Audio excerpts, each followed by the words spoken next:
There's been a spike in drownings here in the state. Since April, more than a dozen drownings have been reported, and we're only a week into summer.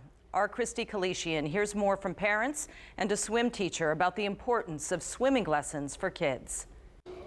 8-month-old James's lessons are going swimmingly. I noticed that he doesn't get as shocked or surprised when we dunk him underwater anymore, which is great, and he actually comes up smiling sometimes. So it's good that he doesn't have the fear of the water either. And that's exactly what his mom, Frankie, wanted for him. He's been getting lessons at NJ Swim for 2 months.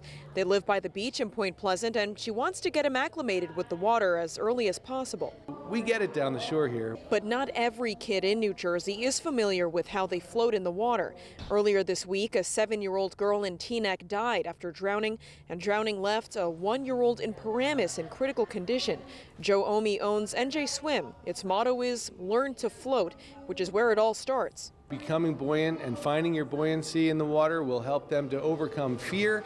It makes them relax, and then you can understand that your body can physically float. Once you can float, after that, you can learn techniques to learn propulsion and swimming. Kids are taught to become familiar with being submerged in the water, to float on their back so they can breathe, and to swim and grab onto a wall instead of a nearby person if in a panic.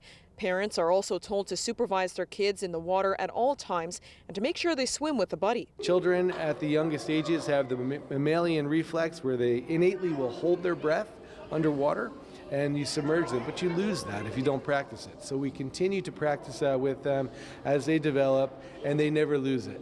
Joe also advocates for legislation that's been introduced in the House that would require schools to teach a water safety course in their gym classes. In Brick, Christy Kalishian, News 12, New Jersey.